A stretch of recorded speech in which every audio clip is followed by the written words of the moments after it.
The future of poverty is urban. All future growth is urban. It's the fastest growing population by far in the world, and the fastest growing population within the urban sector are the urban poor. It's critical that we understand how we can serve them in all health areas, including family planning. The goal of the Urban Reproductive Health Initiative is to increase significantly modern family planning use in the target cities in the 4 countries, with a particular emphasis on the urban poor. The most important goal of this initiative was to demonstrate that you can reach the poorest women. It's a proof of concept of supply side, demand side, and advocacy interventions with a rigorous evaluation component to drive contraceptive uptake across 4 different country programs: Senegal, Nigeria, Kenya, and Uttar Pradesh in India. We have a 5th program that works across all country programs. It, on the one hand, does the evaluation for the country programs, but it also plays a role in the learning by sharing, by measuring, by understanding what works and doesn't work, and by driving change, even beyond our geographies.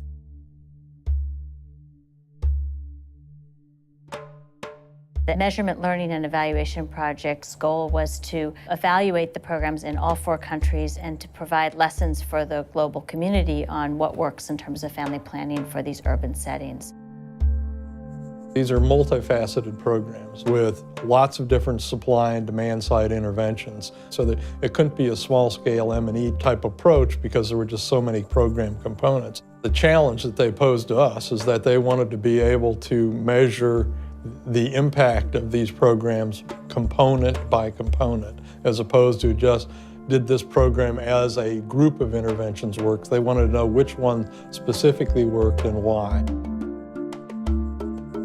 There are several reasons why this particular approach to evaluation and evidence building were different. For one, it was longitudinal. It wasn't just start point, baseline, and end point. It was continuous surveys in between, but more importantly, trying to assess the differential impact of different parts of the intervention on the outcomes that were really important. It was intentionally designed to continuously improve the program.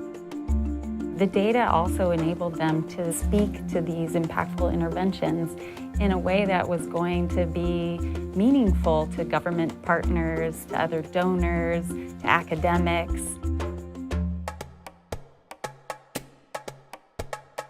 Le Sénégal est un pays avec 95% de musulmans. Le Sénégalais a besoin de savoir ce que l'islam pense de la planification familiale. Après avoir réalisé l'enquête à mi-parcours, nous avions fait l'analyse d'impact, donc avec des modèles multivariés. Nous avons pu démontrer que les religieux ont impacté surtout sur l'approbation des hommes.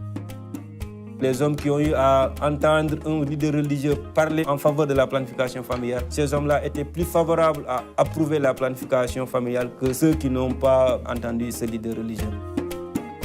Si le projet a pu être flexible, c'est parce qu'on a eu à chaque fois des données qui nous permettent d'avoir des évidences pour pouvoir quand même être flexible et réorienter nos interventions. En tout cas, ça nous a valu en tout cas aujourd'hui de passer de 19 approches à 6 approches qui feraient le même impact. Nous nous sommes beaucoup servi des données du midterm de MLE pour designer ce package. Et dans ce package figure la collaboration avec les religieux.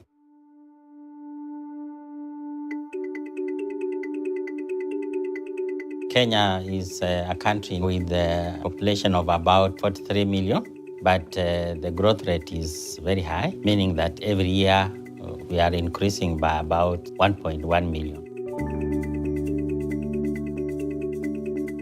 When we started the program, one of the issues that was identified within the baseline survey was erratic contraceptive supplies. The women were not getting the preferred method of their choice, the implants, the injectables, and the pills. It was much easier, given the data that we had, to be able to change strategy and even to change the approach in terms of what should be done. Because we find that given the data set that we were able to get, the innovations that we came up with were to address those particular gaps in service delivery.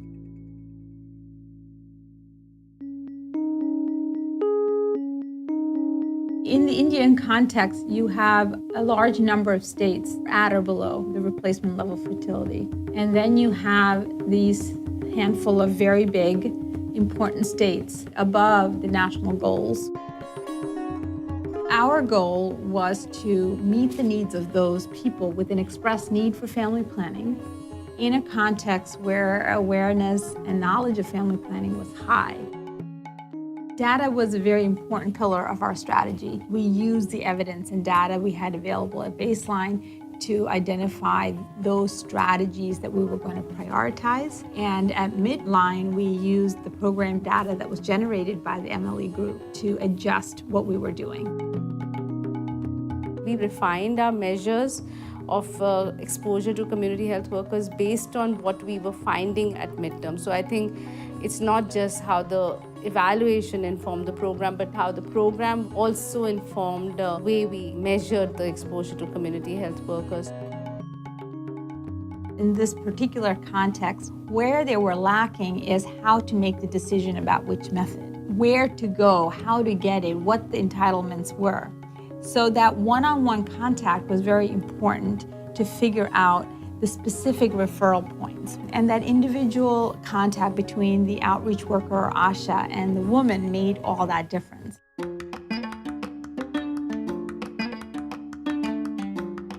Contraceptive prevalence rate in Nigeria has been stagnant for a generation.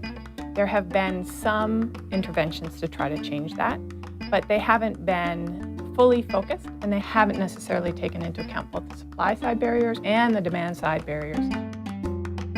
A lot of questions come to mind as to understanding the context and the issues around family planning. This is the first experience of a longitudinal study of family planning as to the issues, as to providers, as to clients and consumers. We've been able to really dig into data that shows us which methods have misconceptions about them, what women are afraid of, why providers have biases, and what kinds of biases they hold, and target our interventions to those particular areas that need to change. The lessons that we've learned are shaping the work we're doing now for the follow-on to NURI. So we are hoping that those lessons are going to be expanded and learned and shared and implemented beyond the states that we're in with NURI now and that we're going to continue to be for the next few years. And that requires the data. The advantage of this data is that it's giving us credibility. Because when people ask us, how did you do it? We say, this is what we did, and this is what the data says.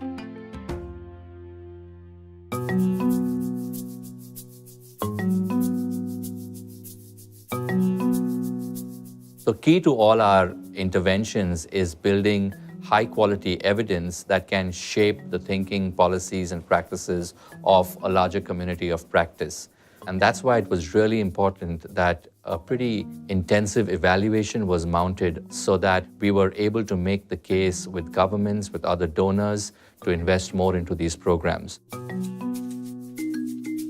The end result is the proof of concept basically worked. We showed that the family planning programs worked. We also showed that there were certain interventions that were more cost-effective than other interventions. So that's good news when they start trying to replicate this in other countries.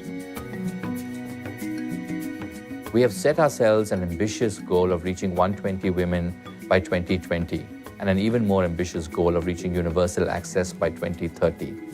So it is an important time for us to kind of lean into that evidence to really understand what elements of it were really driving change and to make sure that we are delivering those parts of it most efficiently into large health systems.